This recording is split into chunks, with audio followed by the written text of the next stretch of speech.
Nous subissons un temps océanique, c'est un terme plutôt météorologique pour désigner du mauvais temps, il faut le dire, avec de la pluie fréquente, des gros orages.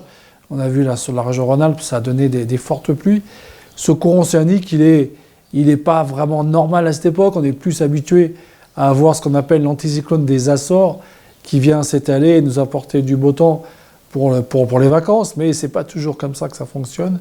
Ben voilà, cette année, on a encore du courant océanique. Et ça va durer jusqu'à la mi-juillet. C'est vraiment sur la seconde partie de juillet que le fameux anticyclone des Açores va venir prendre ses vacances ici sur l'Europe, et on aura le retour d'un temps plus chaud, ensoleillé. Mais ce qui est très surprenant, c'est que le temps océanique nous apporte de la fraîcheur, c'est vrai. À Chamonix, ce matin, il faisait 12 degrés, c'est frisqué. Mais lorsque l'anticyclone revient, il fera vite très très chaud. Et ça, c'est un peu surprenant quand même. Où se forme ce courant océanique ? Eh bien, généralement, il descend du Groenland. C'est de l'air froid qui descend du Groenland. Non, c'est pas moins 40, mais c'est quand même de l'air froid qui est expulsé du pôle Nord.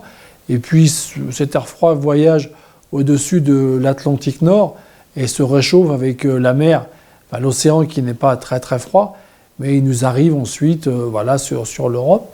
C'est une circulation qui se produit de temps en temps. Après, il faut voir ça à l'échelle planétaire. Il y a des endroits où il fera plus frais, plus doux, et d'autres endroits où il fera plus chaud. Mais il faut bien se dire que le système est quand même bien équilibré sur toute la Terre. Pourquoi l'anticyclone des Açores ne prend pas le dessus en ce moment ? Ça, on ne sait pas finalement. Si on le savait, on pourrait faire des prévisions à plusieurs mois, plusieurs années. On essaye de faire des prévisions à plusieurs mois. Mais c'est toujours assez surprenant que d'un seul coup, le temps devienne un courant de nord, un courant de sud. C'est ce qu'on appelle la circulation générale du temps sur l'ensemble de la Terre. Et ça, c'est assez mystérieux.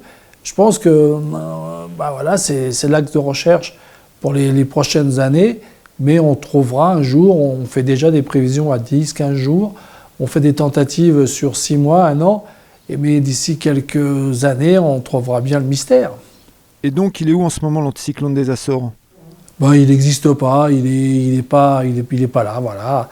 À la place de l'anticyclone, il y a un système dépressionnaire qui fonctionne. Il y a même déjà eu un cyclone sur les zones Caraïbes, ce qui est précoce, parce que les cyclones, c'est plutôt fin août, début septembre. Donc là, progressivement, l'anticyclone va d'un coup se reformer, et puis ensuite, il viendra s'étaler sur l'Europe. Et on sait pourquoi l'anticyclone va se former dans 10 jours ? Pas vraiment. C'est un système d'équilibre entre ce qui se passe sur le Pacifique, sur les États-Unis, sur l'océan Atlantique, sur ensuite le continent russe. Là, actuellement, en Europe, il fait plutôt frais. Mais si on va en Russie, là, il y a des températures de 30 à 35 degrés. Ils ont une chaleur abominable. Mais après, ça se déplace et il y a un équilibre qui se produit.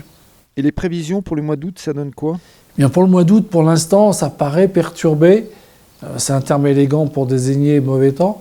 Mais il semblerait quand même que pour le mois d'août, on ait plutôt à nouveau un courant océanique avec de la pluie fréquente. Voilà, c'est pour l'instant le schéma qu'on peut retenir pour le mois d'août.